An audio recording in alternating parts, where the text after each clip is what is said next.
There is new reporting at this hour after a massive fire destroyed an historic synagogue in Minnesota. Federal authorities are talking just a short time ago before the cameras. They've now joined the investigation. And so let's get right to ABC's Chief Justice correspondent Pierre Thomas with us live tonight. Pierre, what have you learned?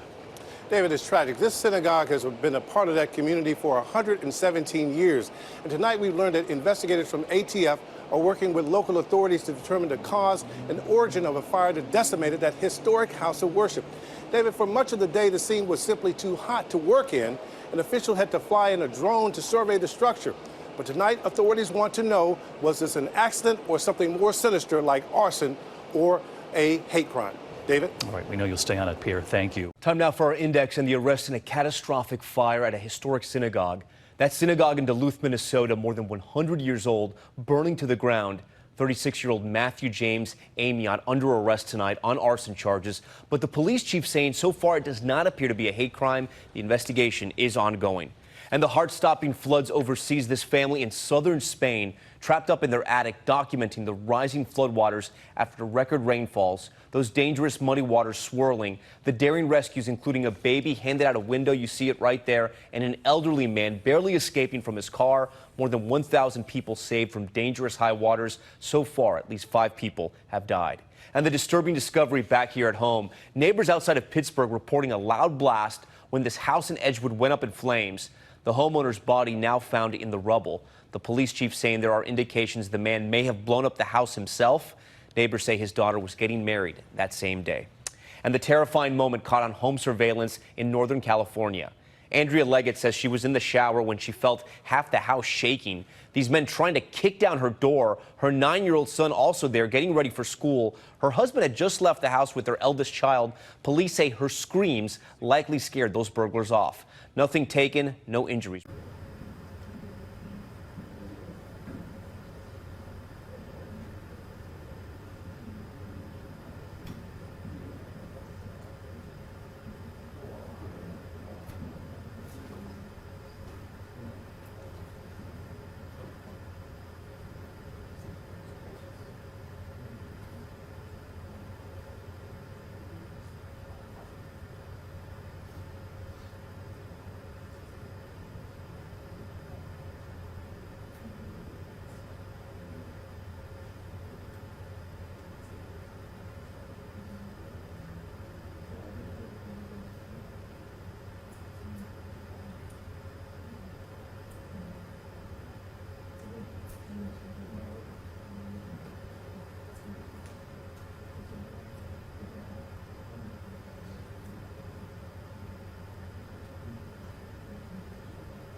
My buddy, I was his dad, down there, and the walk was here in our house.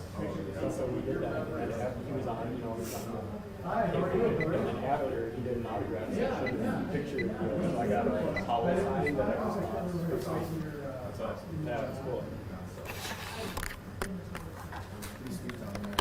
It was fun. It was cool. Of course, you thought it was better? That's what they were saying on the radio. Really? Did you go down to the Super Bowl stuff? I was in the area, yeah. Oh yeah, you were still down there. Hey, Bill, how are you? Are we putting it on the screen? Yeah. Okay. Cool. Get the baby organized.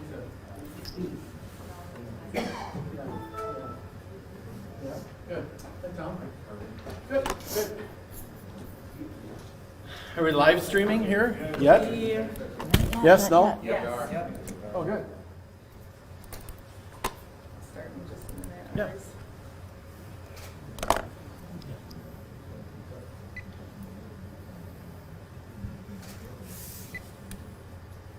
Good morning, good afternoon. Is indeed.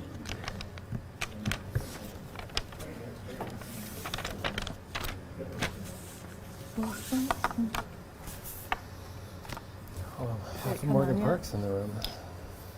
The TVs are on. Is it working? It's getting there. It's just warming up. I suppose you folks want to have good lighting here, right? Yes. So the best way to see the screens, unfortunately, in the back. I don't know how well you're going to pick this up on the screen with this lighting. I don't think we can control lights right over the screen. No, can we can control them in the back a little bit, but Yeah. So for everyone's here who needs to be here? Yes? Okay. Well, good. Well, thanks and welcome. We want to have a press conference today because there's questions, concerns out there about police response. I invited Superintendent Gronseth to be here as well because obviously I can talk about public safety response, but not necessarily the response by ISD 709. So with that, Bill, I don't know if you want to start. I don't remember if we... It's all good. Yeah. You know, the events on Friday are at East High School and throughout the community are a great reminder that having a crisis response plan is so important and practicing that response regularly. We are so thankful to our staff and our students and the Duluth Police Department whose actions that day were exactly as we would hope. We've always said, if you hear something, say something. And the fact that someone said something that day is a key factor to preventing a tragedy on Friday. And we are so thankful for the person that made that report. I think that they're one of the true heroes in this story for sharing what they knew. And we take issues like this very seriously. We're going to talk with our staff about the experience, talk with the Duluth Police Department, our other educational partners, to see what we can learn from this and improve our plans and continue to be vigilant for safety for all of our students. And yeah, just thanks to everyone. Yeah, great. Well, thank you, Bill. Thank you. And then afterwards, we'll be open for some questions, if you have some questions.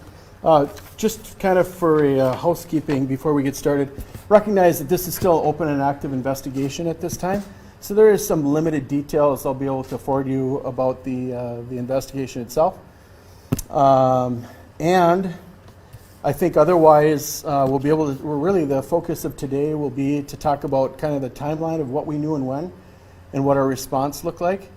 All of us as parents and community members, of most paramount concern for all of us is the safety of our children. And that's evidenced by, you'll see this in our response plan, but also things we've done before now today. You know, the time to prepare for a crisis is not when you're in crisis. For instance, we worked with the school district on their ADAS training.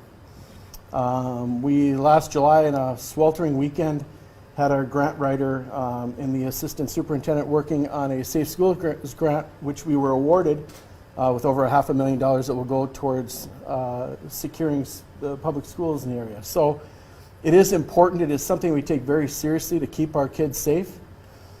Any parent, when their kids walk out the door, they have two concerns. How's my kid going to be treated by others? And of course, is my child going to be safe? And so it is important for us to emphasize just how important school safety is for us. So this incident that we had on Friday was and is an anomaly. We've responded to threats of violence at schools previously. Those threats are typically, the response looks like a specific school that is noted. There's a specific time frame. And so with this particular complaint or concern that came in, and as Bill said, the fact of the matter is that it was reported to us so we could respond, is that it was very generic. It was initially a school. And you think about Duluth, we're 26 miles long. We have 27 actual physical buildings in the school, which is public and private. And then we have another 3 schools that are provided to treatment centers. And so 30 different schools, we had a lot of, there was a number of schools that had to be, we had to have some measure of response. So this is different than what typically we have dealt with. And so as a result, early on, A number of my command folks that are in the back of the room here that really championed and moved this response plan. We had to first identify where was the threat. And so by doing that, before we could figure that out, we thought best practice was to try to get a cop at every one of those 30 buildings in the city. And so that was an initial plan that was put into place very early into this, was to try to deploy police officers to public and private schools so that we could have someone at the building in case there was a response by this suspect. Now, throughout the investigation, as we look through the timeline, it became evident we did what's a ping on the phone of the suspect. So that ping was, as you'll note in there, it's historical. So that if the phone was turned off, that's the last location that we had. So recognizing it was the east end of town, we started to look at some of our resources being deployed to that end of town. That said, we had a suspect vehicle that we were looking for. We also had some officers that had some familiarity with the particular individual or the family. And so with that response in place, it was not just limited to, we were not just limiting our response to just east, but it was, at some point early on, it became evident that that's where we should be putting our resources. You'll notice that there's a second ping that is also the cell phone that puts goes from 26th and Jefferson out to the 3800 block out in the east. I'm sorry.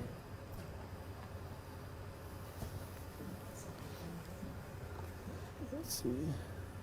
Yeah, it was out in the 3800 block where we also, again, we're looking at the suspect being in this particular area.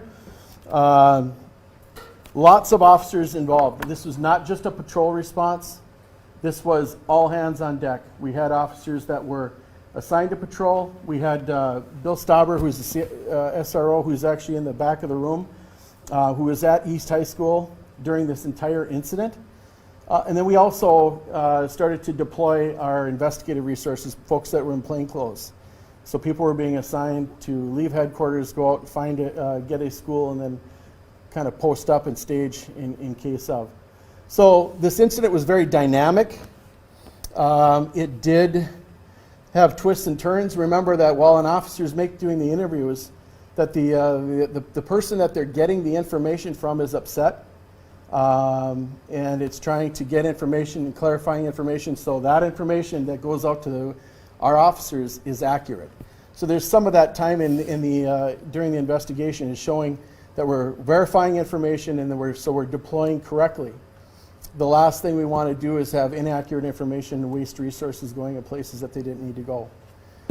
So ultimately, in my review of the incident, I believe that we had a very successful response. I'm very proud of the women and men in this organization that really stepped up. We used every tool we could to identify a location, identify a suspect, identify a location. And once you notice on our timeline, when we find the target location at East, it is just a matter of minutes until the suspect's actually taken into custody.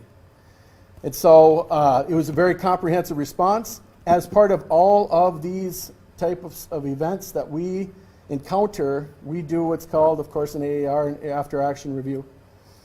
We will be doing one with this. We have that scheduled for tomorrow with our internal partners, and then we are going to schedule another one with ISD 709. We're going to invite every administrators, if they'd like to attend, from every school in Duluth. Because again, while this incident was and is was a ISD 709 issue, this could happen in any school.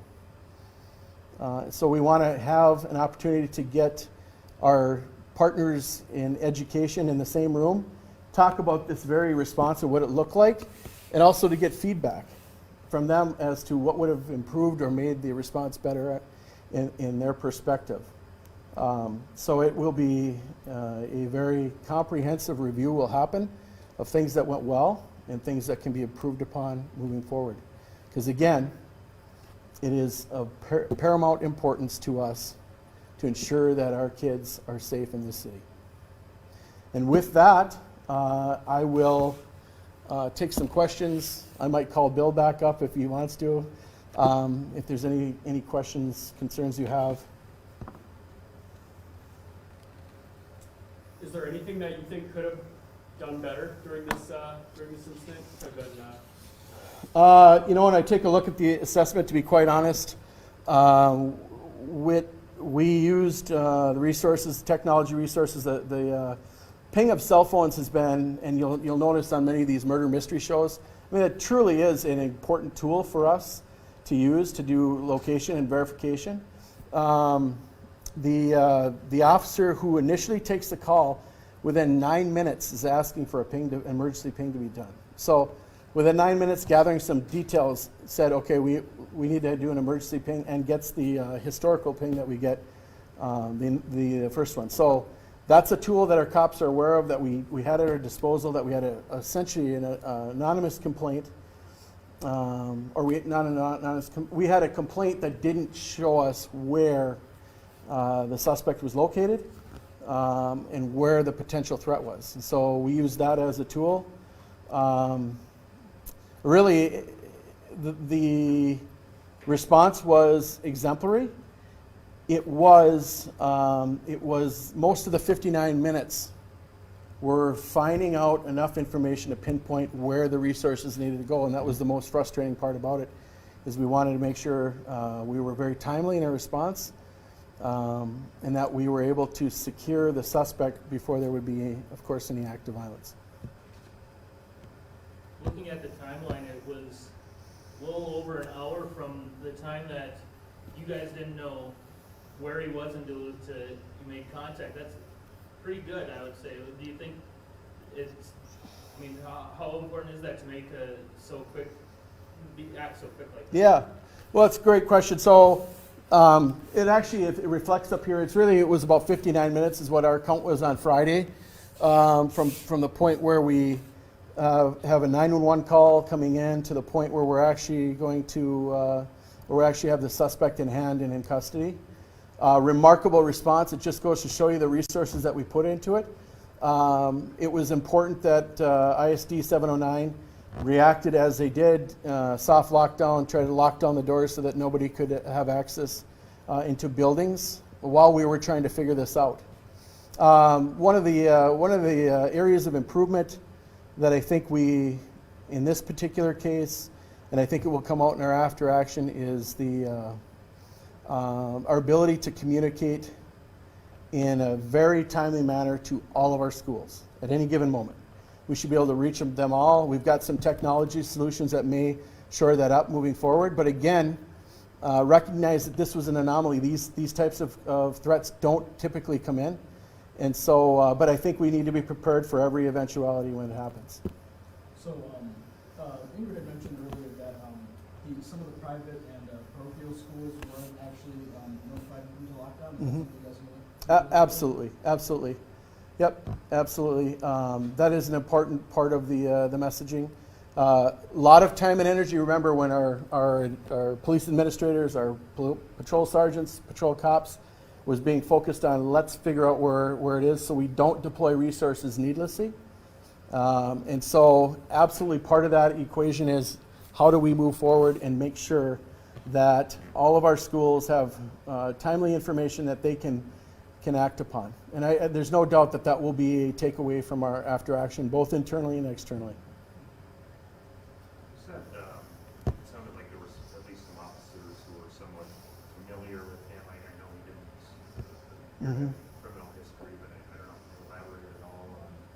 Yeah, there's some familiarity with the family, but yeah, it wasn't necessarily negative contacts. Just had some familiarity. You know, Duluth, I always say, is the biggest small town in America.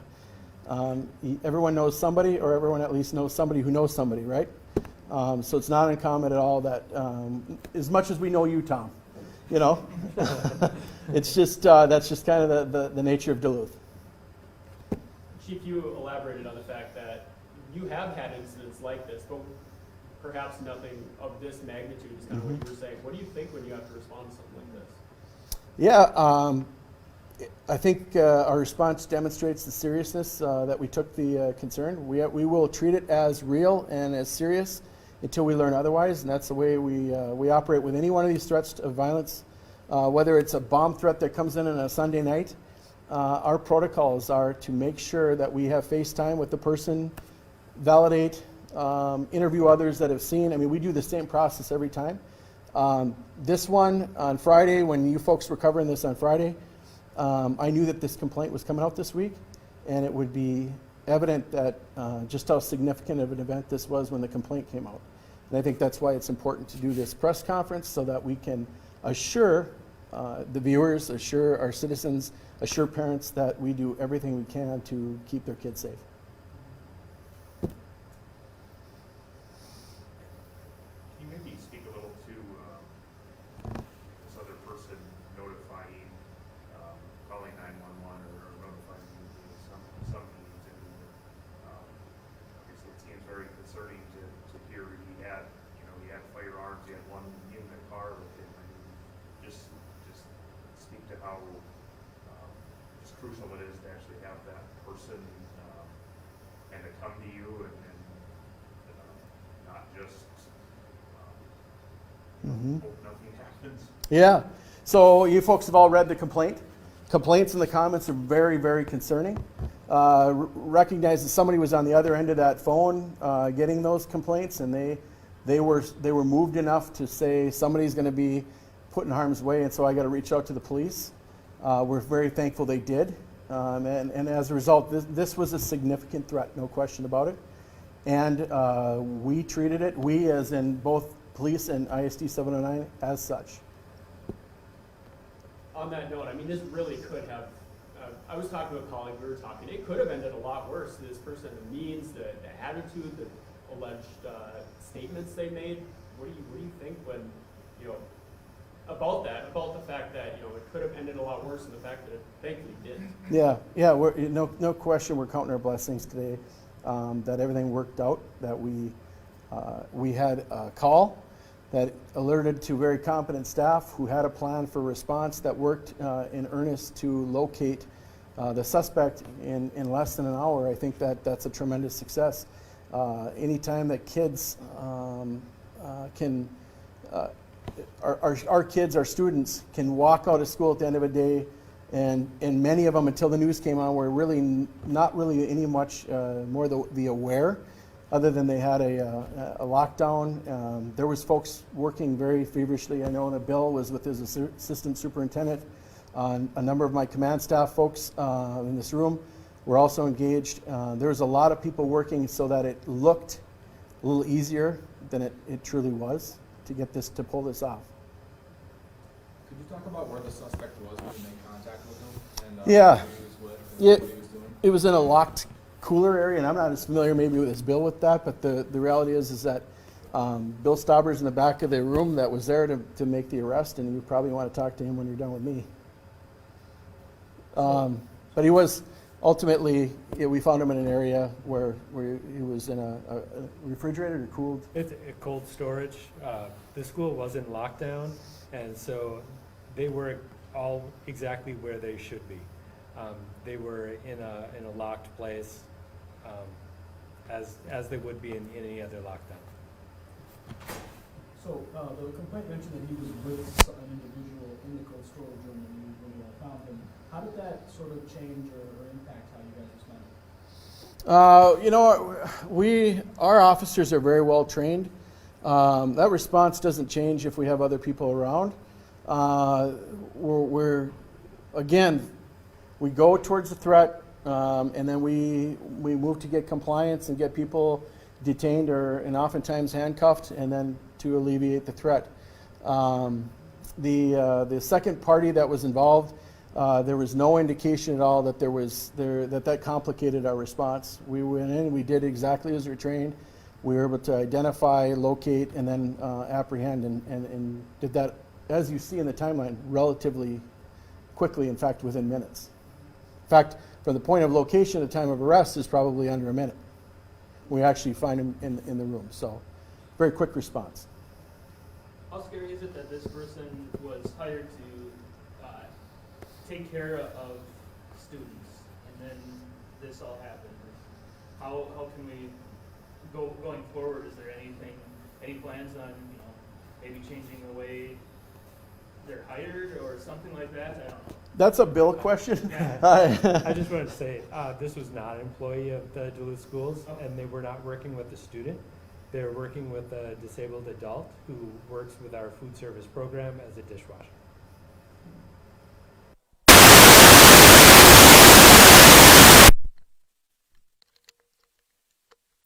Different organizations. In a given week, you could have dozens of people coming for various reasons, and I assume that there's some sort of vetting process. Yep, with our own employees, we use background checks, we use references, as do all of our partners. By law, they also have vetting processes that include background checks and reference checks as well. So in a case like this, would the district have relied on the background check done by the organization? We would have had an agreement with the organizations for their background screenings to make sure that they're aligning with the same process that we use.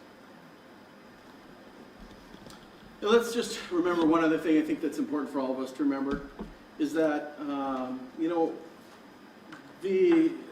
there are significant mental health issues in all of society, right? We've got cops, lawyers, doctors, and so to be quite honest, yes, we have to do our due diligence and background investigations on all of our employees, right, in this day and age.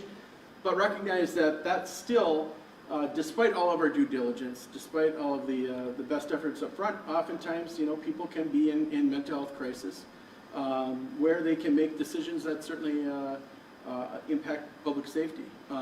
Whether that's a case in this case or not, that will remain to be seen. But just know that I think we've all seen folks that are suffering from mental health crises that are certainly in all walks of life. And I think that is one tool in our toolbox, and making sure that we have a crisis response plan and that we're practicing that we work closely with the Duluth Police Department. Those are all ways of making sure that our students are safe and that our staff is safe. I don't think any one piece alone is the whole story. I think it's making sure all of it is in place. Chief, how often does the DPD train for these type of events? We've done a lot of trainings on this type of response. And that's changed and evolved, as we know, since Columbine. There's been a change in evolution in our training, where when we're, should you respond to active shooter or these types of threats, they are priority calls. We are sending resources, we are thoroughly investigating, and so we have policies that outline what our response is. But yeah, I mean, we train in this, and we're well prepared should it ever happen. Any specification on how often you guys train for them, or just Yeah, the preliminary training that we did that kind of changed from the old model of kind of secure the building and wait. We had done, I want to say we'd run our department through a multitude of different exercises. We've used Old Central, kind of have a school. We've done them at Marshall. But yeah, I mean, we've run through and we try to do our trainings that are closely assimilate with the real, what it would really look like. So yeah, we've run a lot of our people through, and we'll continue to do so. So I think we'll break off into individual interviews now. Does that seem like a good point? Yeah, I think folks pretty much. So appreciate again. It's so important that you're covering the story. I think it's an important story to tell, and it's again very important for us to reiterate all the work that's going on behind the scenes to keep our kids safe here in the city of Duluth. So thank you for coming. Thank you.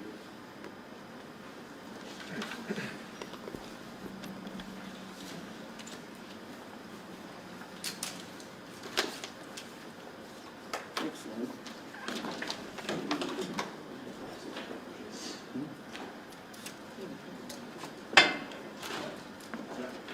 Oh yeah, yeah. No, I forget.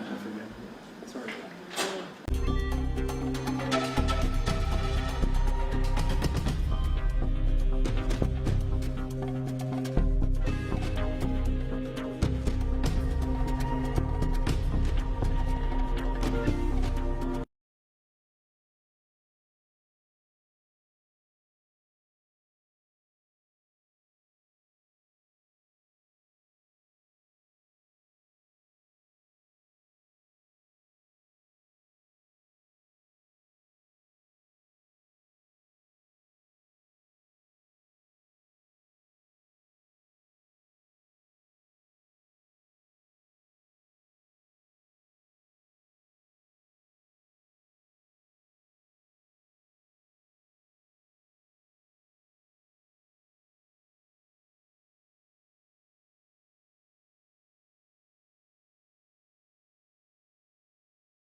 A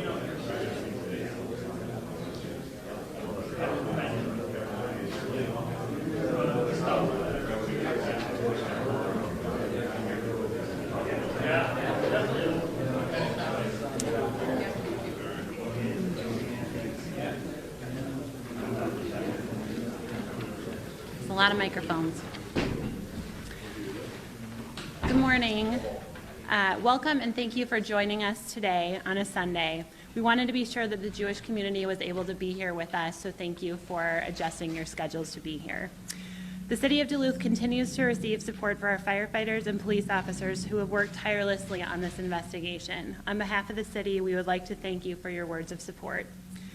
6 days ago, a fire destroyed the ADAS Israel synagogue. The intent of this press conference is to review the fire and police initial investigation, in addition to providing the public with an update on where these investigations are at today. You will hear from Chief Crige and Chief Tuscan in a moment, but it is important to note that this remains an active and open investigation. Please understand that there are things that both the fire department, the police department, and our PIOs cannot say. This is due to the integrity of the investigation. Following their remarks and the remarks of Mayor Larson and Rabbi Scher, there will be a time for questions. We will not be providing any one-on-one interviews today. Thank you again for being here.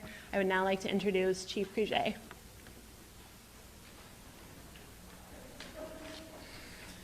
Good morning. Thank you for being here. I'm Sean Crige, Fire Chief for the City of Duluth. I'm going to briefly go over some of the things that we saw when we were dispatched in our initial investigation, and then I'll be turning it over to Chief Tuscan for further information on how the investigation has gone thus far. Early Monday morning at 2:24 a.m., we were dispatched to originally what was the information we were given was a shed fire next to an apartment building. As you know, there's a few apartment buildings right in that area. Once we were on the scene, we quickly realized that it was at the ADAS synagogue, and we did find an exterior fire next to the main synagogue building. We quickly went into a fire attack mode to extinguish that exterior fire. As was reported earlier in the week by Chief Tuscan, the fire did actually get into the building. We're dealing with some old balloon frame construction, which means there's openings basically from the foundation of the building to the attic space or the roof space. So the fire quickly spread through those voids in the wall space and spread throughout the synagogue. As we investigated the fire early, as we talked about, we called in the ATF. That was done through our Fire Marshal's office, our Deputy Fire Marshal. That is standard for any place of worship, whether it's a synagogue, a church, a mosque, or any other building that has ties to a religious group. So they came in, and we quickly found through our investigation that the point of origin was exterior to the building. It was outside of the synagogue.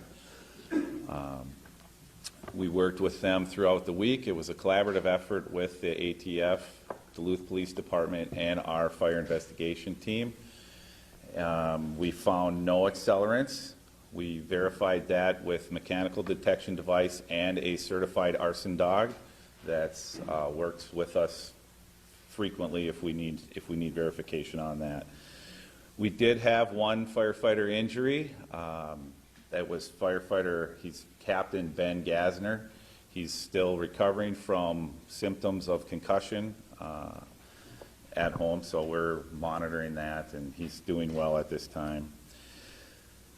We'd like to thank other agencies that helped us out. We had a lot of work stabilizing the building and securing the area for public safety. Our Public Works Department, our Streets Department helped us shut off streets, put in barricades.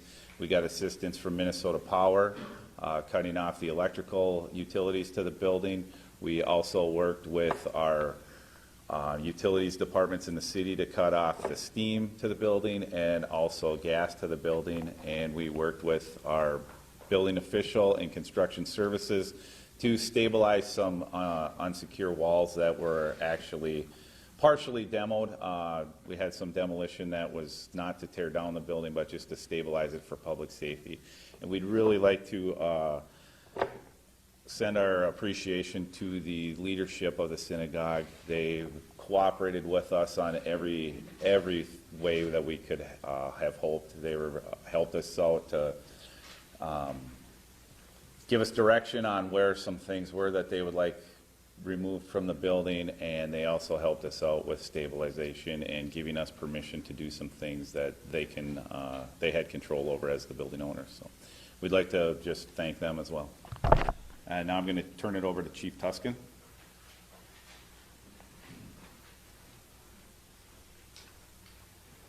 Good morning.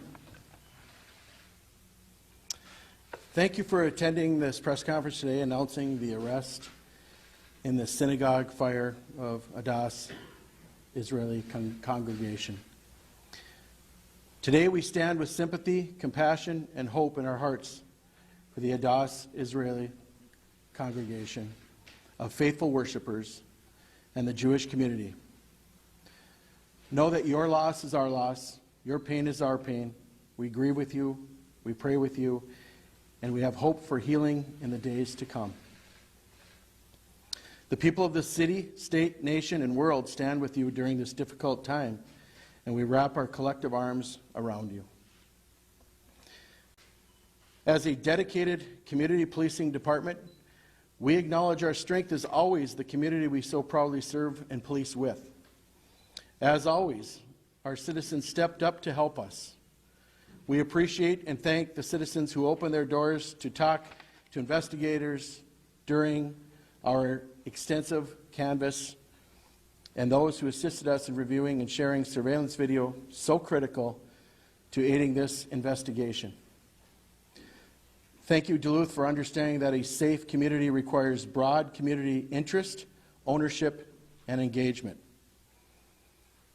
I also want to thank the media for your patience and your efforts to report on this investigation with great care and sensitivity.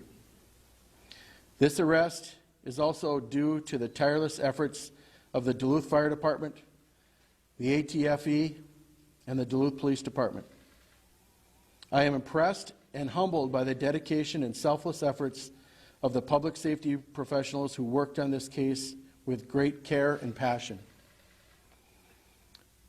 On Monday afternoon, I stood before you and I could not promise an outcome. But what I could guarantee is I could promise you a professional, dedicated, and thorough, earnest investigation that is equal to the significance of this loss in our community. I believe we have delivered, and I know we will continue to deliver on this promise. Today I'll recap the timeline of the investigation leading to the arrest of 36-year-old Matthew John Amiot of Duluth. Starting off on Monday, September 9, 2019, at approximately 2:22, Duluth Fire and Police Departments were dispatched to the report of a fire at the ADAS Israel congregation located at 302 East 3rd Street. Police and fire were on the scene in minutes and observed a fire on the northeast side of the synagogue. Much of this day was dedicated to extinguishing the fire and recovery of irreplaceable religious artifacts. The ATFE is called in due to protocols of Duluth Fire to engage the ATFE to investigate all fires of places of worship. The point of origin is determined. As my colleague Chief Creuset said, there was no presence of accelerants that were detected. That was based both on a monitor, electronic monitor, and also affirmed by a canine-trained dog. Police interviewed 2 people of interest that day who happened upon the fire in the early morning hours. Neither of those 2 people were suspects at this time. Police began to size up the scene to plan for resources necessary to begin a full-scale canvass and locate all available video surveillance in the area. Later, on Monday afternoon, a person of interest, later identified as Matthew Amiot, is identified. Further canvass, collection of evidence, analysis of surveillance video is ongoing. Further investigative efforts and follow-up on leads was ongoing at that time. On Friday, we have consultation and review of the investigation with Assistant St. Louis County Attorney Vicki Wanta. A decision is made at that time to effect a probable cause arrest of Matthew John Amiot for arson. Amiot is located, arrested, and interviewed on Friday afternoon. Amiot is then jailed at the St. Louis County Jail for first-degree arson. Based on all the information that I have reviewed, that I've read, the investigators that I've talked to, there is, at this moment in time, there is no reason to believe that this is a bias or hate crime. This may change as the investigation progresses, but at this date and time, that is the determination that we have, that I have. Please understand that while this arrest has been made in this case, this investigation is open and active. As such, we'll strive to be transparent with the community. We must work in earnest to protect the integrity of this investigation. Anyone having any further information about this crime is asked to contact the Duluth Police Department. The number is 218-730-5020 or call 911. With that, I will turn this over to Mayor Larson. Thank you, Chief, so much. Thank you, everybody, for being here. I know that this is an important incident for all of us. I appreciate the attention you are paying to it, helping us communicate and get the word out, and also stay connected to one another. My name is Emily Larson. I am mayor of the community of Duluth. The Jewish community of Duluth is an important part of our entire community's history and our culture. And we continue to hear from people throughout Minnesota, actually throughout the country this week, who grew up or spent time in ADAS, Israel Congregation Synagogue. They've contacted us and shared how special of a place this was. The genealogy from one family to the next that have spent the last 117 years in that sacred space has really been incredible and continues to be a gift to our community to share their memories with us. We continue to offer our heartfelt condolences and prayers and support to the entire Jewish community for their loss. I want to personally thank and recognize our chiefs, Chief Kruget and Chief Tuskin, for their teams and their incredible work this week. This has been a very, very difficult week for this community. We feel the pain and loss and substantial impact for ADAS, and we also have devoted significant time and resources in a way that was really critical and important and has been really exhaustive on the part of our staff. They took incredible action to conduct all of the interviews, to do investigation, to review hundreds of hours of videos to get to where we are today. And in addition to purging through all those videos and tips, they found a suspect, made an arrest, and all of that hard work does not go unnoticed. I'd also like to thank the St. Paul Division of the Bureau of Alcohol, Tobacco, Firearms, and Explosives for their partnership during this last week. This kind of emergency requires a lot of resources, and the partnerships that we have built have really made a difference. Their agents, in addition to the leadership of Special Agent in Charge William Henderson, has been very, very much appreciated. I would also like to ask for continued consideration of the impact of this devastating fire for the ADAS Israel Congregation Synagogue, the community, as they plan to move forward. They will not move forward alone. We know that. This community does incredible things for one another when we need to, and now is the time that we need to. Thank you for being here, and I am really grateful that you are here, Rabbi, to share a few words with us. So I want to welcome Rabbi Philip Scher to share a few words on behalf of the synagogue. Thank you. Thank you, everybody. I just wanted to make a few comments. First, I'd really very much like to express my gratitude to the Duluth Police and Fire Departments. Their efforts were heroic. I stood there and watched as they went into a building that I later found out was still burning to go and try to save some of our artifacts, save some of our Torahs and some of our antiquities. It was just amazing what they did. They went into our lower sanctuary to get some of our our religious items while upstairs smoke was coming out, and after the firemen had left, there was another outbreak of fire. The bravery of these men is just incredible, and I can't thank them enough. Chief, your police were professional, but beyond that, they were courteous, they gave us honor, they were respectful and kind, as were the firemen, and their personal behavior was just exemplary. So I can't think of a more professional and well-kept group than the personnel of the city of Duluth. They're just fantastic. If I could make a statement about the building, I just drove by there. The fire department did stabilize it, but it is still a dangerous area. Obviously, there's broken glass, there may be nails, there's splinters of wood. We've done our best to have it cordoned off. People are understandably curious, but we please ask people to stay away from the building. We don't want anybody to get hurt.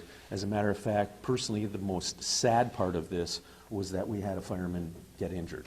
And we really do pray for his well-being. We've never and would never ask anybody to become injured on our behalf. So please stay away from the building. The ATF and the city of Duluth asked us to not touch the building or go near to it until their investigation, at least the evidence that they needed to collect from the building, was complete. That release came on Thursday. We began the process of exploring of how to remove the building later that day, and as of this point now, it's a matter of awaiting certain testing that needs to be done, as well as getting the appropriate permits. Those we hope to have done fairly soon.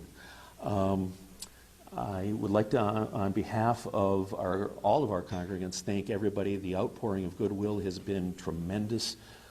Personally, I cannot return all the phone calls that I've received, and nor do I believe our members can. Just literally hundreds of phone calls as far away as Israel and New York, and it's just not humanly possible to get back to everybody, but we're very much impressed by the goodwill. It's my understanding that different fundraisers have been starting or attempted to start on our behalf. We have not sanctioned any of them, and at this time we're asking for people to please withhold giving us funds. We don't know how we are financially as of this time, but we'll be working with the insurance company, and we do have some family members and benefactors, and the last thing we want to do is take people's hard work and hard-earned money when in fact we may not need it. We don't know yet, but if the time comes that we do, we'll make a public announcement at that time.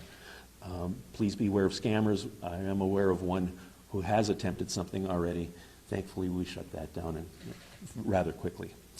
To the mayor, thank you. Chief, I hope he doesn't mind. I'll give out a name. Inspector Otis is the inspector for the fire department. The man is really determined. He is a kind, good, and honorable man, but he was on the scene. I would assume he probably worked 18 to 20 hours straight. We had two dogs on the scene, one to sniff out the accelerants and the other was Inspector Otis. So thank him. To the firemen on the ladder, I stood there as we watched the building explode into a burst of flames, and I was afraid for the man's safety.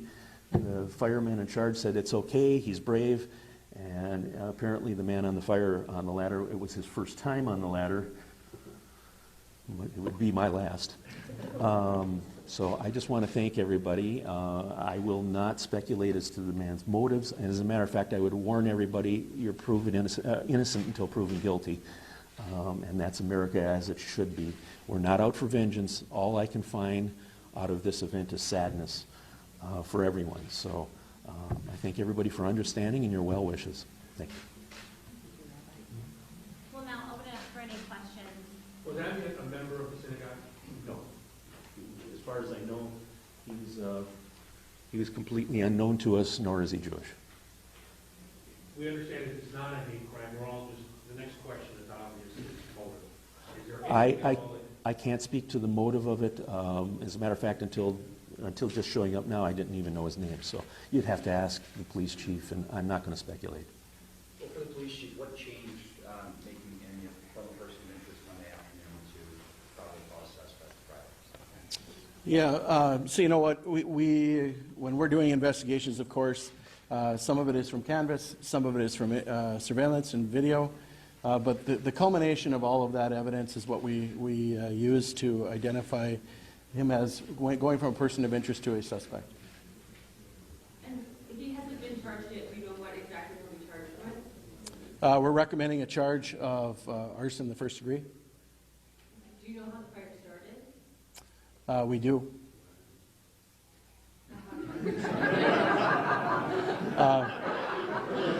Yeah, it's the weekend still. I'm sorry. So we do, as I said in my statement, we know that the fire started on the east side of the building. And to tell the details, the complaint, I've talked with the county attorney's office, of course, multiple times, and County Attorney Mark Rubin. We're expecting that the complaint's going to come out by midweek, which will probably have more of those details. In the meantime, we're going to be nose to the grindstone working on this investigation. And so at this time, I'd rather not answer that question, but certainly those details will likely come out later in the week. Thank you for that. Did you mention a shed, I believe? Like it was a shed that was detached from the actual synagogue itself when it started? Was that owned? Was that property of the synagogue? Or? It is property of the synagogue, and it is the area where the point of origin was. And it's a shed, like a storage shed or a... Yes, a small building that's next to the synagogue. It's not your responsibility, but does he have a defense attorney? Can you tell us who that is? I would guess that there probably has not been counsel assigned yet. So it will be a public defender? You know, I really, Robin, I can't say for certain right now, but typically there will be, a defendant will be represented by counsel, whether they private hire, or they're appointed. Does the department have contact with this suspect in the past? Did you know who he was before this incident? Yeah, we've had multiple contacts. There has been some arrests, and they have not been of nearly the significance of this charge. Arson in the past? No arsons. But he was a resident of Duluth. He was a resident of Duluth, correct. What gives you that confidence to say that this isn't a hate crime? Well, based on the information we have to date, and as I said, to date, we don't have an indication that there was a motive of hate in this. It may change, but today, at this date and time, we can't say that this was motivated by hate. Was he cooperative during their interview? He gave a statement, yes. Any insight at all as to what this man's thinking was or is? Or? That's always part of the investigation, is to try to elicit certainly what motive was or what they were thinking. That sometimes is never something we never will know. But truly, as our investigation progresses, we certainly hope to have more answers for all of you and for our community. Is his name Matthew James Amiat or Matthew John Amiat? Matthew John Amiat. Not James. Where was he arrested? He was arrested downtown Duluth. Did Amiat have any prior experience with contact with the synagogue that you've been able to determine so far? We are unaware at this time if he's had any previous contact with the synagogue.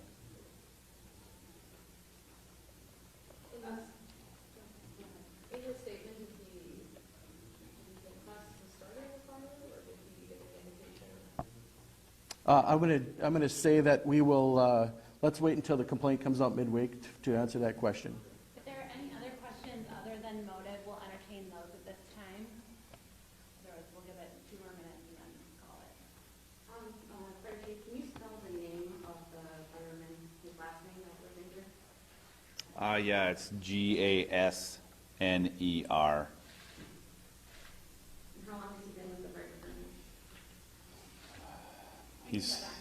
I'll get back to you on that exactly. He's an experienced company officer. Is it typical in an investigation that you start out saying, there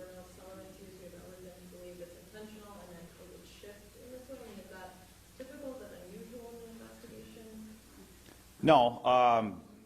Again, we're working with the police department on the criminal side of the investigation, but as far as the fire investigation goes, we found no accelerants. I think that's usually an indication of people's intent if they want to start a fire. Accelerants are usually a common theme that we would find. How often are you seeing structure fires as opposed to maybe, house fires? How often are you getting calls that are not house fires? Commercial type? Yeah, commercial or structural. We don't, I guess we can track that. We turn those numbers into the state, but we haven't seen an uptick of anything larger than large fires like this. It's kind of just the way things go. Omar, last year there were over 13,000 calls to the fire department, of which 250 were structure fires. Any other questions? I have a question. The rabbi had mentioned that firefighters were going down and pulling artifacts. Was that part of your guys' call when you got there, that you knew you wanted to do that, or did that? Well, initially, that's a good question. Initially, we were trying to, of course, extinguish the fire and save the entire structure. Oftentimes, that's part of what we call overhaul, whether it's a commercial building, a place of worship, or just a structure, a person's home or apartment. Oftentimes, we'll put out tarps. We'll try to save whatever we can. We bring out family pictures, pets, whatever we can save. In this case, obviously, this was a little more important, religious artifacts that were really priceless and meaningful, not from a monetary standpoint, but from a religious standpoint, and very, very important to this community. So it is common for us to do that. It was helpful for us. We don't always know what we're looking for, and so for the rabbi and some of the other members that were on the scene to direct us, that was extremely helpful for us to be able to get those things out, and we feel proud that we could help them save some things that are really important to them, and I think will help them move on in the future. Seeing how large the fire became, does that sort of happen at all with how the fire was started, or is that sort of more just with the bandit flames? No, I think it was more of the building construction. When we see buildings that were built prior to the 1950s, that balloon frame construction is very common. There are void spaces, and it gives the fire an opportunity to spread throughout the building, usually faster than we can open things up and extinguish it. Do you know when he'll be making the first appearance? I do not. My guessing it's going to be about Tuesday, Wednesday. Could be perhaps even with a extension into Thursday. But I pretty safely can tell you my conversations with the county attorney, Mark Rubin, that we're kind of shooting for the complaint to come out sometime in midweek. Rabbi, how has it been for you and everyone who's a part of the synagogue during Shabbat yesterday to not have your space? Extremely difficult, extremely sad. You wake up in the morning. I've gone there my whole life, and I'm not so young. And the first thing that you think of is an image in your mind of where you're going to go. But we'll forge ahead somehow. We're making arrangements right now to start to begin services again. We'll be in a variety of places until we find a permanent home. I don't know that we're going to find a permanent home. We won't even begin probably until next spring. Winters in Duluth can be a little difficult to find places. So. Not knowing that this is art and knowing that someone did this intentionally, how do you explain that to people? Kind of, they're a person that you obviously, that they obviously turn to you. How are you kind of helping people understand that? I'm not quite sure what your question was. Not I knowing. mean, what are you telling the members of your synagogue to help them kind of process all this? Well, we've had a number of questions. A lot of people asking for old pictures and histories. But moving forward, obviously I get a number of questions as to how did it happen, why did it happen. We've been trying to cooperate with the police and fire department and the ATF as best as able, and I've taken a vow not to reveal any information, so I'm not going to do that. All I can tell people is they're very professional, they're very good. All I can do is comfort people to say that true Judaism is in the heart. It's not in the building. And our legacy will go along with our hearts. And we'll try to establish something new and try to continue to give to both our community and greater community as best we're able. So. Rabbi, I know it's early, but have you started to think about the process? I mean, will you rebuild on existing land eventually? That's unknown. We have the Jewish High Holy Days coming up at the end of the month, and there's the head of the year, that's the Jewish New Year, followed by the Day of Atonement, followed by a holiday called Sukkot, and then one called Shmini Atzeres and Simchas Torah. So we have a month of holidays coming up. I think my understanding is we'll probably have a congregational gathering sometime after that where we'll all sit down and try to figure out where and how to proceed. The crunch of time between now and the holidays, there's just not sufficient time for us to figure that out yet. Rabbi, could you confirm how many members there were in the congregation? There are? No. I would estimate maybe 60 members, something like that, 45 memberships, something like that. Any other questions? I just have one more question. Was this man homeless? We know that he has no permanent address. Really beyond that, I can't comment. I would like to make a correction. The chief had earlier said that the suspect's middle name was John. In fact, it is James. Any additional questions? Otherwise, we'll provide. Go ahead. I have a question for the police chief. Despite the fact that you don't currently think that this is a hate crime, with the high holidays coming up, is there going to be more surveillance around Temple Israel? Because there'll be such a large Jewish community there celebrating high holidays? Yeah, so during the high holidays in the past, we have had Temple ask us for extra patrol and pay more attention, and we certainly have accommodated them with those requests. Thank you, everybody. Have a good day. Thank you.